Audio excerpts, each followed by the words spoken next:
All board meeting attendees that this meeting is being live streamed and archived for access at any time by our community members on the internet within 24 to 48 hours of the meeting's conclusion. This meeting is open to the public in accordance with guidance issued by the Office of the Governor of Illinois, the Department of Public Health, and the Illinois State Board of Education. Illinois are required to wear an approved face covering at all times while in the building, including during this meeting. As a reminder, we expect masks to be worn properly, and if we see issues, we will take a recess, ask you to pull them up, and if we can't pull it together, we will adjourn and reconvene in a virtual manner. So please make sure your masks are up all the way. At this time, we will do the Pledge of Allegiance.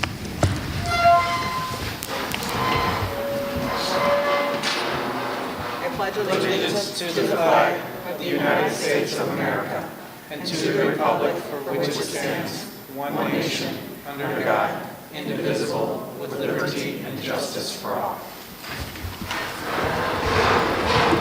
Can I get a roll call? Mr. Gonzalez. Here. Ms. Junk. Say Junk. Yes. Mr. Carey. Here. Mr. Mankivsky. Here. Mrs. Simmons. Here. Mrs. Witt and Dr. Lawler are absent tonight. All right, with 5 board members present, we do have a quorum. Are there any items that the board would like to consider moving from consent to new business? Okay. Can I get a motion to approve the consent agenda as presented? So moved. Second. Thank you. Can I get a roll call?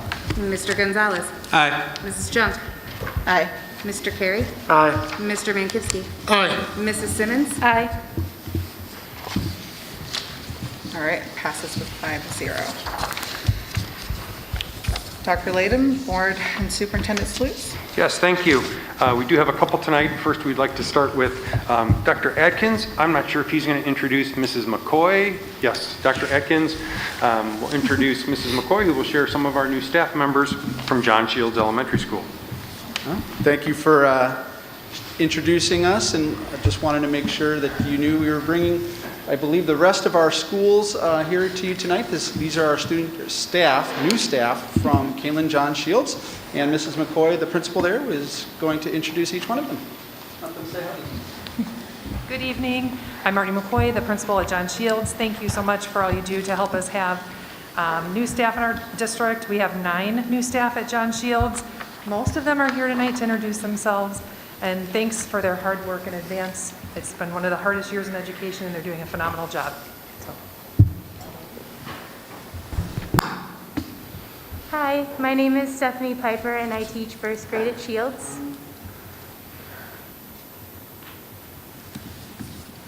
Hi, I'm Julianne Dale. I teach 4th grade STEM at Shields. Hi, I'm Trisha Nugara. I teach 4-5 STEM at Shields. Hi, I'm Cassie Chambers, and I do 4th grade special ed at John Shields.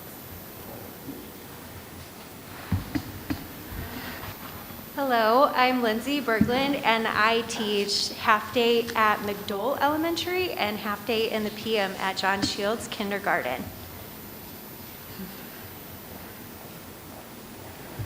Hi, my name is McKenna Feeblecorn, and I teach extended day kindergarten at Shields. Thank you.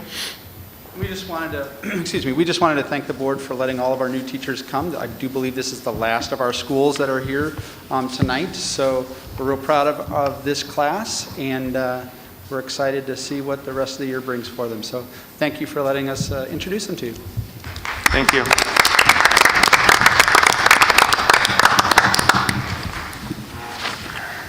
I have one other salute I would like to share.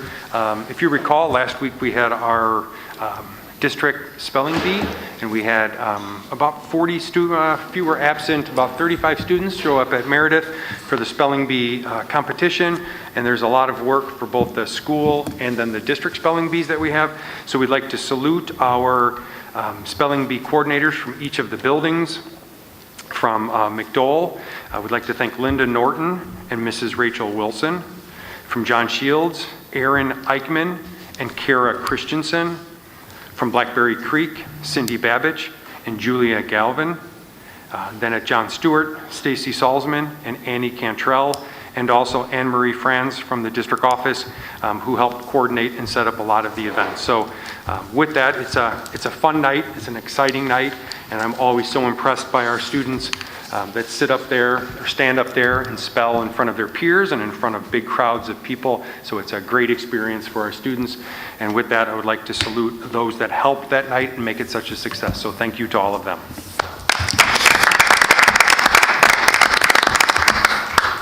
And those are my salutes. Thank you. Okay. All right, we will move into public comments. The board values public input to inform our decision-making and to provide information and insight into what is happening throughout the district. Board meetings are held to conduct the business of the Board of Education and are required by law to take place in public. However, they are not public forums. We use the public comment section as an opportunity to listen to our stakeholders. For that reason, the board does not enter into a debate or respond to questions spontaneously or without proper investigation and deliberation. In most cases, concerns or questions requiring follow-up, will be referred to the superintendent.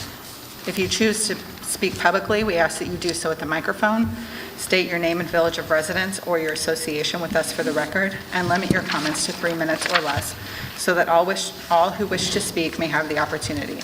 Public comment is a maximum of 30 minutes with a 20-minute total length for any one subject. You are encouraged to seek a private appointment to discuss matters concerning individual students or staff members. While public education can be an emotional issue, and understandably so, the board strives to maintain a certain level of decorum at the meeting. Those who speak are expected to maintain a tone of courtesy and civility. All right, so first up we have Beth Michaels.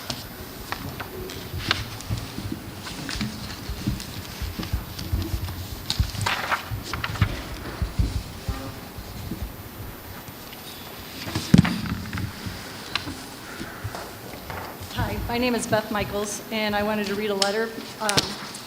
First of all, I want to thank all the parents that are here fighting for their kids. Good for you. So, I wrote a letter there was an incident that happened with my granddaughter about 10 days ago. I wrote a letter to the superintendent, to the principal of Harder Middle School, to the school board, and to the ROE. I have yet to have any contact from one person. Had I had that contact, I wouldn't be here tonight. But I need to fight for these kids. Dear Dr. Lieden, I'm not sure how he says his name, and I apologize, and anyone who should be concerned. I'm writing this letter to explain how angry I am what happened to my granddaughter at Harder Middle School on January 19th. My daughter-in-law was emailed that her daughter was potentially exposed to COVID on the bus 4 days earlier. First of all, if the required masks are doing what they say they are, which they don't, her exposure would be nil. Second of all, my daughter-in-law was on the phone with the contact tracer who was asking if her daughter should be tested and sent back to class or sent home. My daughter-in-law said she would pick her up and would be on her way. While en route to pick up my granddaughter, she received another email that there was an Uber to pick up an 11-year-old daughter, that there was an Uber at the school, and could the driver sign her out? My daughter-in-law said, needless to say, her response was, "Are you kidding? Do not put my child in an Uber with a stranger." When my granddaughter was called to come downstairs to take the Uber, she was smart enough to say, "My mom wouldn't do that. I'm not getting in that car."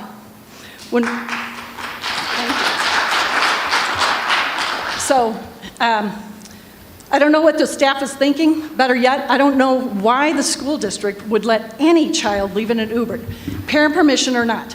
Does your staff check each and every ID and background of every Uber driver? Do you realize how prevalent sex offenders are in this county and how many traffickers are going on right now? If you don't, you really ought to get your head out of the sand and get a clue, because there's a crap load of it going on in this community.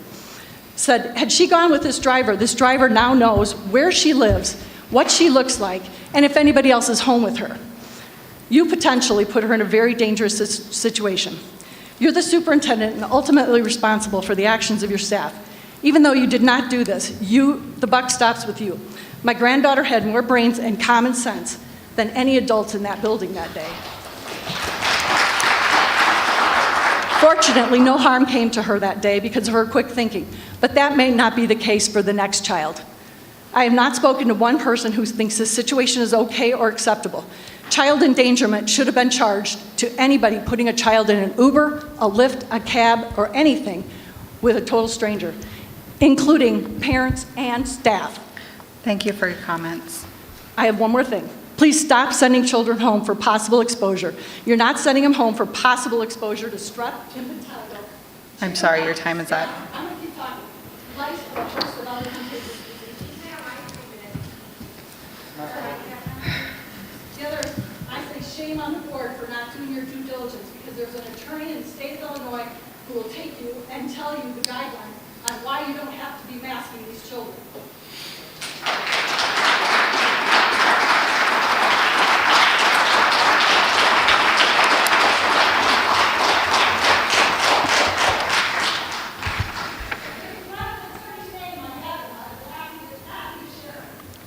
Next up is Scott Stalkup.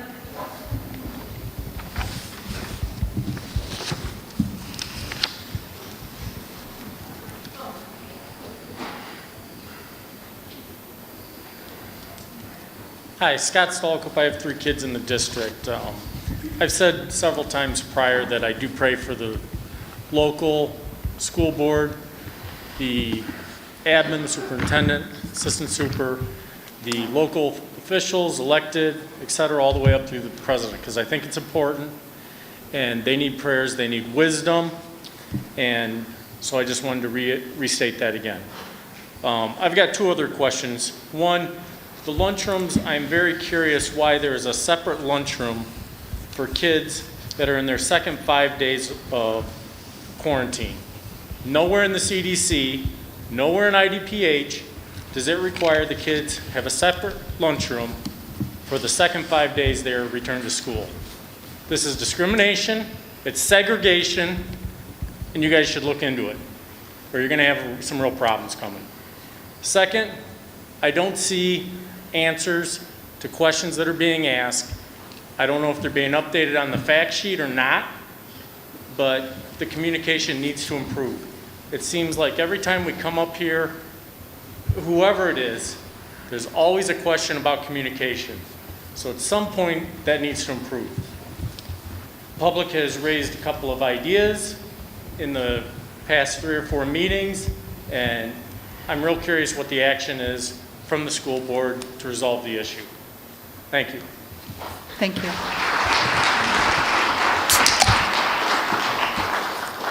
Kristen Sharp.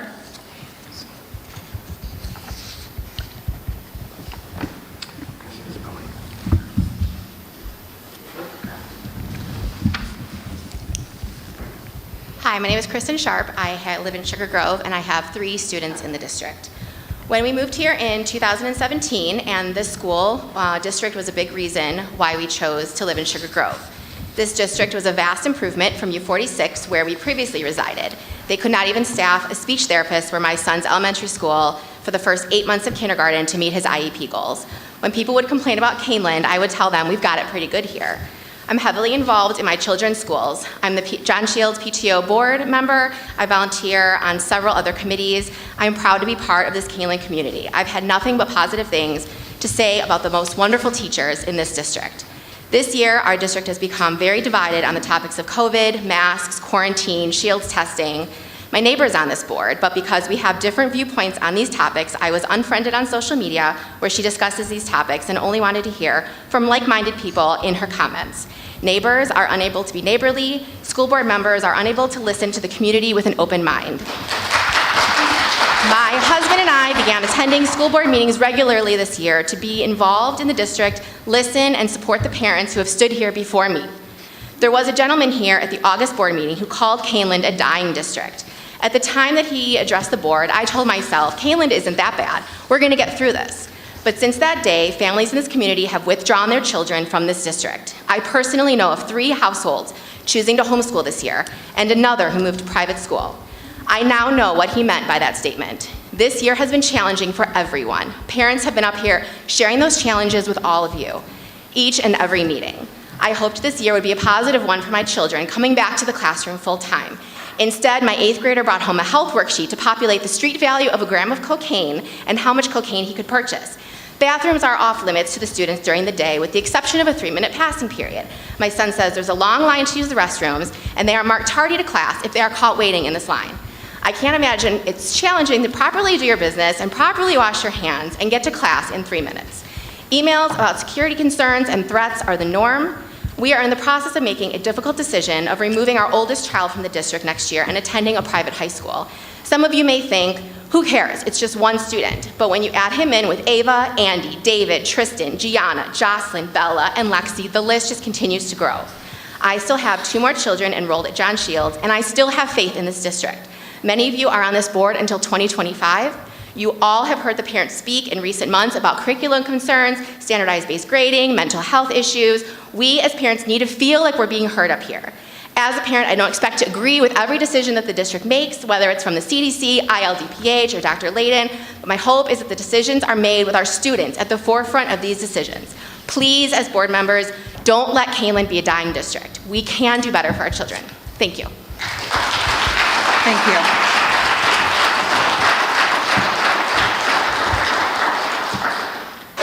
Dan Lagast, I'm sorry if that's incorrect.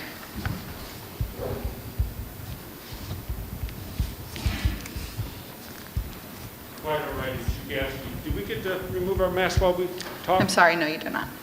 Okay, well, we're extending that courtesy elsewhere. My name's Dan Ugasti. I'm here as both the grandfather and a state representative from the 65th District. And on the House floor, we are allowed to remove our masks, at least to speak. Wanted to talk to you tonight. I appreciate it, but I have 3 minutes. I want to talk to you tonight about your mitigation processes. It's been a tough few years. It really has on all of us, and I'm sure especially all of you. We've gone from orders from the governor, shutdowns, reopening the schools, mandates, guidance from EPH, and it's always changing. It's been constantly changing, and elected officials have had it tough, and I'm sure all of you had.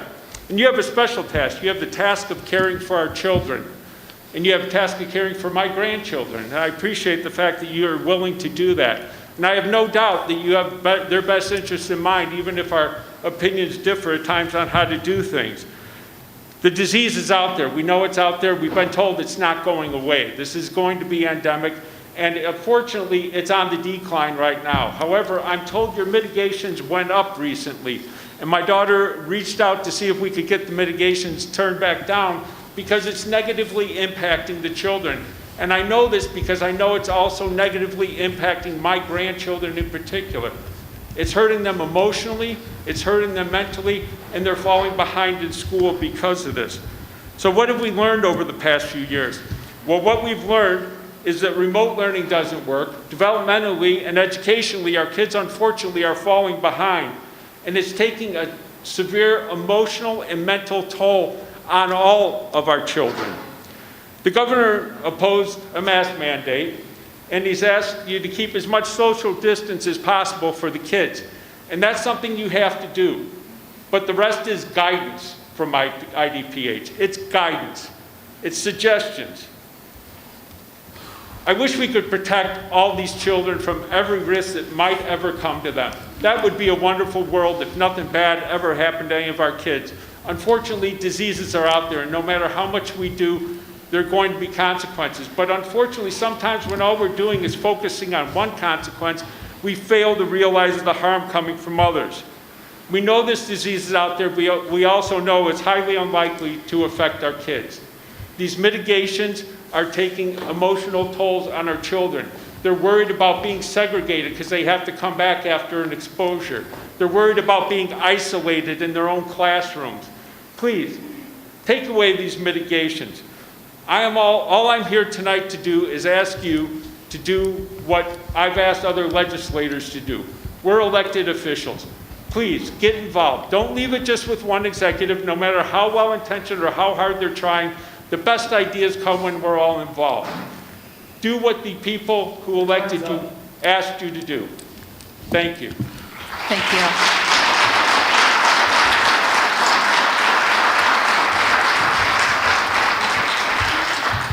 Tony Grosinger.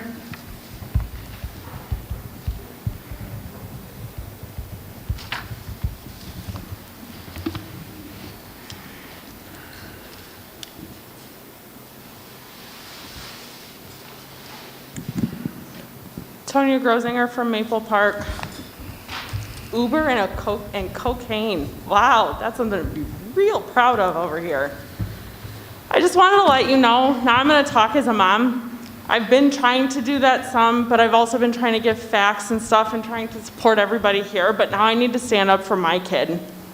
Last Monday, I kept him home from school because of the snow. I wasn't comfortable driving him to school in it, and due to all of the possible exposures and quarantines from the bus, he doesn't ride the bus and I take him. So he stayed home. Before he knew he was staying home, he coughed a couple times. He also has asthma. So he hadn't had his inhaler yet, and I told him, you're fine, just need your inhaler. Sheer panic came across his face. And when I tell you, I couldn't even answer one question before he was asking the next. Mama, what if they don't realize that it's my asthma? What if they think I have the coronavirus? Mommy, what if they make me sit in a room by myself and wait for you until you can come pick me up? Mommy, am I gonna have to take a COVID test? My friends tell me that they hurt your nose. Do you think they hurt my nose? Why is it that my 6.5-year-old is panicking over this? Oh, because he had a cough, because he has asthma. I kept him home all week last week for mental health, and I told the school that's why he was home. I wanted it noted. I wanted them to know that because of these mitigations, he was afraid he was gonna have to sit alone at lunch because he had a cough. He's 6. He doesn't know any different, and now I'm blaming all of you. What am I supposed to tell him? I don't know. So he stayed home all week. And then today, I get a phone call from the nurse because he has a headache. Because he's freaked out about being back at school. That's what we've done to these kids. We freaked them out, and now they don't even want to sit in class with their friends. We need to fix this, please. I'm begging you. Fix it. Thank you.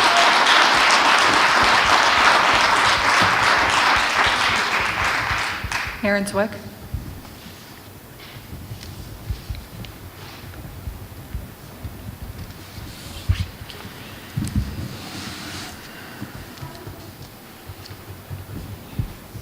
Hi, Erin Zwick. I have 4 kids in the district. And like a lot of you, a lot of people, I have a degree in education, got that in the 90s from Purdue. And when we talked about education in the 90s, we talked about applied knowledge and using that knowledge. And the highest level of teaching was trying to make sure kids could use that knowledge in everyday application. And the lowest level of measuring our kids was testing. So it's been a very tough couple decades watching Common Core and standard-based grading come onto the platforms. So in 2019, my daughter started high school here at Kaneland, and I started seeing some things that were upsetting me. So I started emailing. Some of you on the board have been on those emails, some of you. And I got the response back, oh, Mrs. Zwick, it's gonna be fine. We're working on it. We're working on it, but the kids love it. No, they don't. Teachers don't love it, the kids didn't love it. That was 2019. Then COVID happened. And so, obviously I kind of stepped back because we're in crisis mode.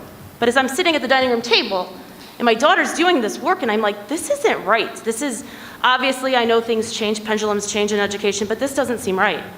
So I emailed, some of you were on those emails, again, and I got an email back from an administrator in this district that told me I was never to talk to the board again about standard-based grading, and I have it in an email. Wow. That, you can imagine, that is a really gray line if that fell into the hands of someone, if I really wanted to push that.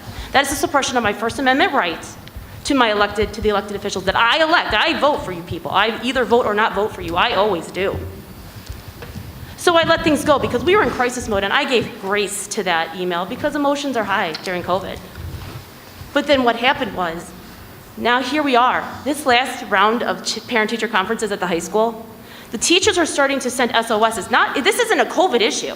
This is people that it doesn't matter about masking or vaccine. There are people that are very upset about standard-based grading, and no one is listening to us. But now the teachers are saying, hey, guys, to the students, go tell your parents to go to the board. This isn't working.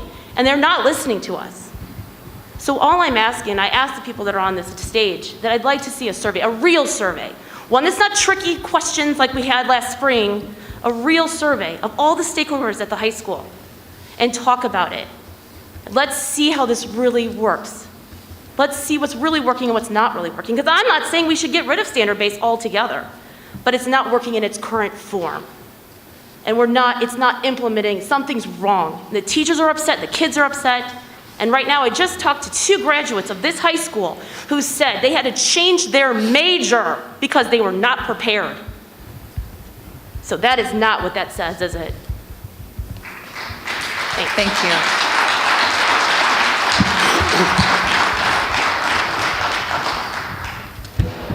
Mary Comer?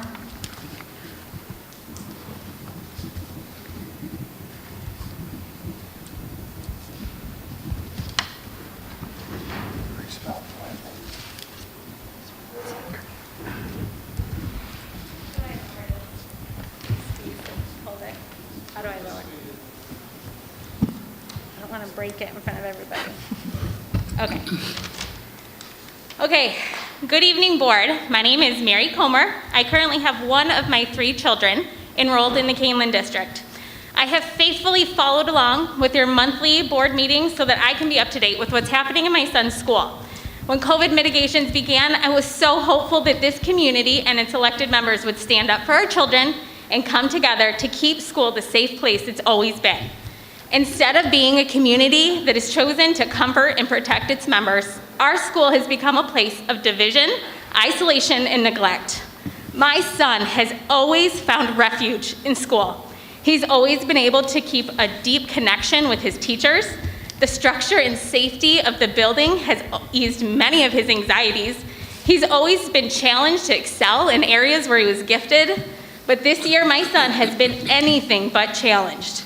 Why are we lowering our standards for the students now? Is it because we've let them down over the past 2 years? And because of masks and social distancing and excessive absences, my son's teachers barely even know him. The only thing he can regularly relay onto me is their political views. And why does my 8th grader know any of his teachers' political views?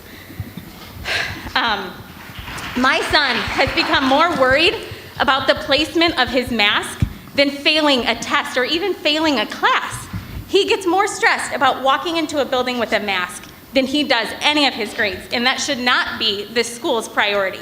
His education should be their #1 priority. I said excessive absences because my son has missed over 30% of this school year so far due to his vaccination status. It's not because he's been sick. We have not gone on lengthy vacations. My son has been sent home many times due to a close contact between him and someone else who were both masked. If my son was vaccinated, he could stay in school. That's the first question they ask me every time. But because of my son is healthy and unvaccinated, he repeatedly gets sent home.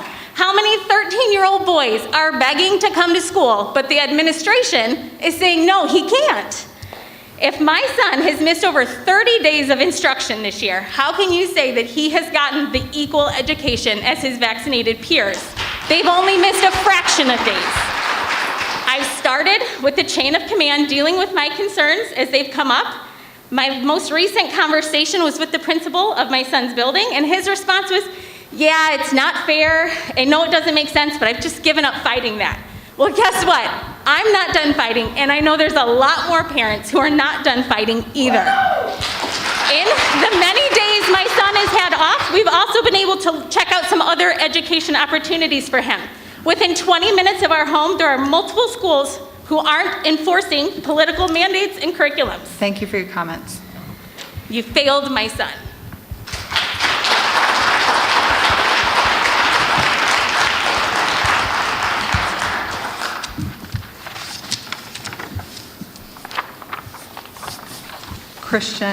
I can't read, Momer? Kristen Momer?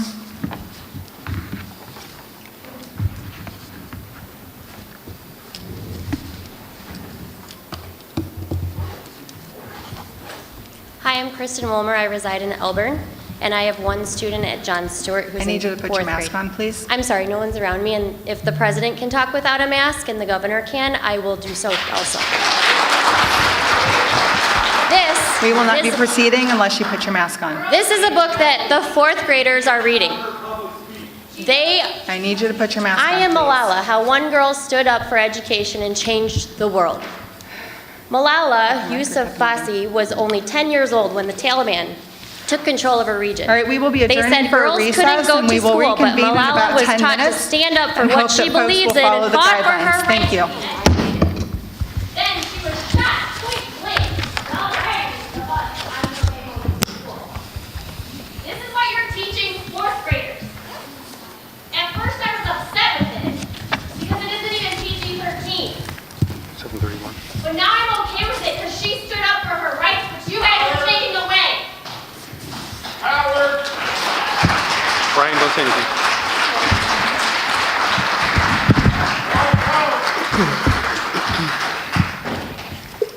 Read it. Good book.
We're going to reconvene at 7:38.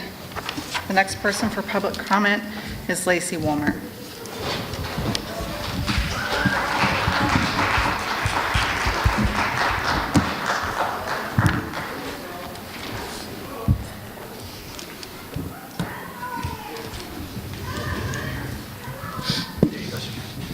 Hi, my name is Lacey Wilmer. I attend John Stewart, and I am in 4th grade. We should have a choice to wear a mask. When I am at school with a mask, they get wet and they're hard to breathe in. Also, when people are talking, you have to talk really loud. We should have a choice. It is hard to hear people. Like, my teachers have to remind us about masks. Sometimes I think they're getting tired about it. Because of COVID, it is very hard to cough and sneeze in public because people might think that you have COVID. Masks are so hard to remember and get left at home, and you are so stressed. So when I'm going to school, I need to wear a mask. I always forget it at home because I have to remember it. Thank you.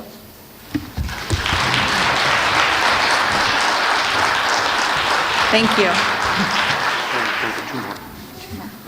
All right, we have time for 2 more. Next up is Chris Bateman. Bateman.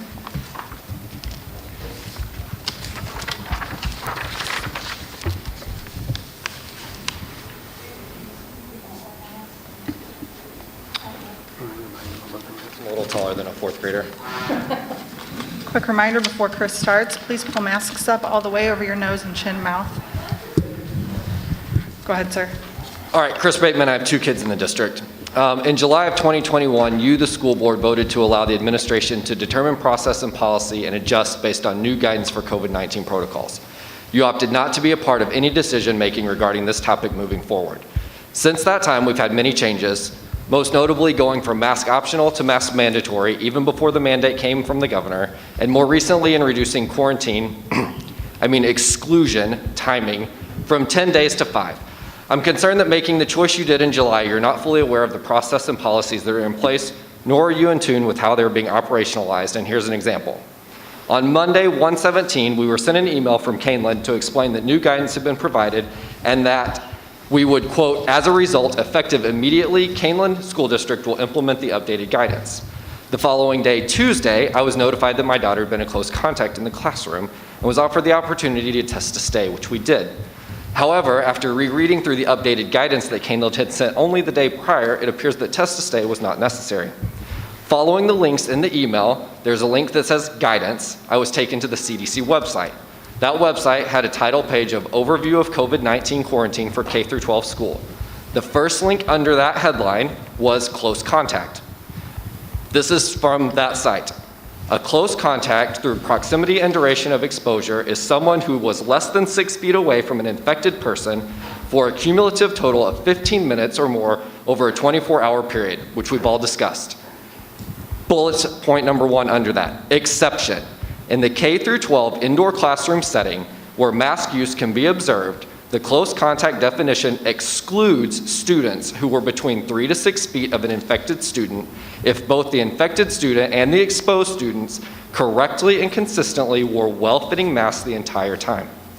The following Thursday at the CAC meeting, there was a discussion about just this topic and who gets to decide if a mask is well-fitting and worn properly. The discussion that we had with Dr. Fuchs and other members was that it is assumed that students are wearing proper masks and that they're fitted properly unless there is documentation that such events have not occurred. None of this happened with my daughter. I was informed that she was a close contact in the classroom, and if we're following the policies of 3 to 6 feet apart, why was she tested to stay? Why additionally were we told that we would be tested on days 1, 3, and 5 through 7, and instead tested only on days 1 and 4? I'm just confused about what's going on. I have 2 asks of this. 1, from the administration, can you please clarify this policy? It doesn't make sense, make it make sense. 2, board members, please reconsider your stance on letting the administration call all the shots. You do not need to be involved in every detail, but definitely should be for significant changes. We elected you to represent us, not the administration. If you're unable, unwilling, or uncomfortable making these tough decisions, that's okay. But if that is the case, please step down from this board as it's not the same. Thank you for your comments. Make it make sense. Take your picture.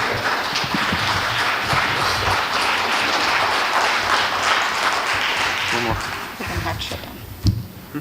We're going to have to sit.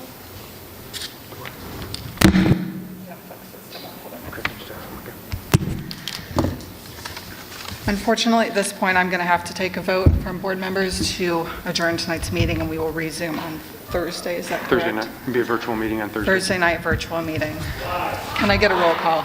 Put your mask on. We have asked you all repeatedly to wear your masks more than properly. We have audience members who will not. I'm sorry that doesn't affect all of you, but it does affect the entire meeting. Can I get a roll call, please? Okay. Mr. Carey? I vote for you. Mr. Mankowski? Nay. Mrs. Simmons? Aye. Mr. Gonzalez? Nay. Mrs. Junk? Aye.